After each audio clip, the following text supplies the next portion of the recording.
முதலமைச்சர் பிறந்தநாள் மற்றும் தொழிலாளர் தினத்தை முன்னிட்டு காஞ்சிபுரத்தில் 60க்கும் மேற்பட்ட தூய்மை பணியாளர்களை மாநகராட்சி மண்டல குழு தலைவர் மோகன் ஒருநாள் இன்ப சுற்றுலா அழைத்து சென்றது தூய்மை பணியாளர்களை மகிழ்ச்சியில் ஆழ்த்தியது.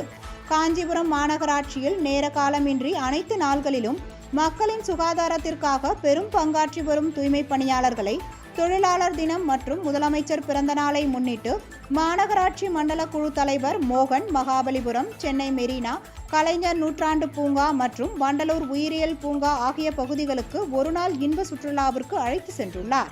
இதனால் மக்களின் சுகாதாரத்திற்காக அயராத உழைக்கும் தூய்மை பணியாளர்கள் பாராட்டும் வகையில், ஊக்கப்படுத்தும் வகையிலும் தொழிலாளர் தினத்தன்று ஏற்பாடு செய்த இந்த ஒருநாள் இன்ப சுற்றுலா தூய்மை பணியாளர்களிடையே பெரும் மகிழ்ச்சியை ஏற்படுத்தியது.